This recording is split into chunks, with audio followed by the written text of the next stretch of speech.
శాసన మండలిలో మంత్రి అచ్చెన్నాయుడు మాట్లాడుతున్నారు. లైవ్ చూద్దాం. అధ్యక్ష, మేము ఉండేటప్పుడు రైతులకు మేలు చేశాం, మీరు మేలు చేయలేరు. అపోజిషన్ లీడర్ ఇంకో మాట చెప్పాడు అధ్యక్ష. 2014-19లో రుణమాఫీ అన్నారు, ఎందుకు ఇవ్వలేదని. ఆయనకు ఒకసారి తెలుసుకోమని చెప్తున్నాను.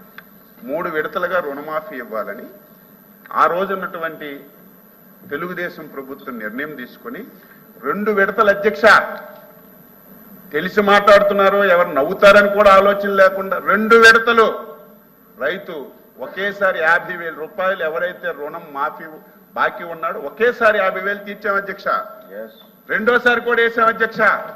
మూడోసారి కూడా ఆ ఉన్నటువంటి బకాయిలకి రాష్ట్ర ప్రభుత్వం ఆమోద ముద్రేసి వాళ్ళకి ఒక బాండ్ కూడా ఇచ్చాం అధ్యక్ష. 2019లో ప్రభుత్వంలోకి వచ్చిన తర్వాత ఇప్పుడే అంటున్నారు కదా, ప్రభుత్వం అంటే కంటిన్యూస్ ప్రాసెస్, ఆ అధికారులే ఈ అధికారులని సోది చెప్తున్నారు కదా. 2019లో మేము ఇచ్చిన బాండు ఆ రోజు ప్రభుత్వమే కదా ఇచ్చింది. మరి వచ్చిన తర్వాత ఆ బాండుకి ఎందుకు డబ్బులు ఇవ్వలేదు? ఆన్సర్ చేయమని చెప్తున్నాను. వెళ్ళిపోవడం కాదు, ఉండాలి, వాదించాలి. నేను చెప్పిన దానికి ఆన్సర్ చెప్పాలి.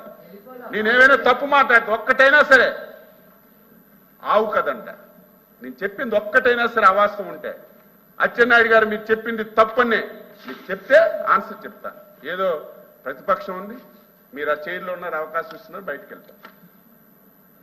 రైతు రుణమాఫీ మేము చేయలేదా? 2 సార్లు చేశాం, 3వ సార్లు ఆమోద ముద్రతో మేము బాండ్ ఇస్తే ఆ బాండ్లన్నీ పక్కన పడి రైతులు ఉసురు తీసుకున్నటువంటి వీళ్ళు రైతుల గురించి మాట్లాడుతున్నారు. వ్యవసాయం అంట దేశంలో అందరూ వచ్చి ఇది పెద్ద సర్టిఫికేట్ ఇచ్చారు ఇంట్లో పెట్టుకోమని.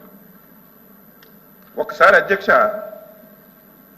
ఏదైనా సరే నువ్వు మైక్ దొరికితే మాట్లాడచ్చు, నేను మైక్ దొరికితే మాట్లాడచ్చు. మనకు ఒక డేటా ఉంటుంది అధ్యక్ష.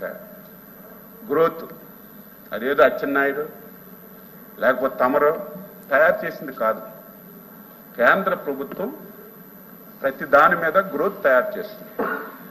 అగ్రికల్చర్ అండ్ గ్రోత్ అధ్యక్ష 2014-15 14.92% అగ్రికల్చర్ గ్రోత్ అధ్యక్ష ఆంధ్రప్రదేశ్.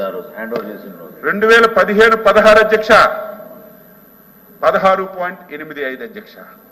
2016-17 21.77 అధ్యక్ష. 2017-18 22.89 అధ్యక్ష. 2018-19 చివరిలో వీళ్ళు వచ్చారు.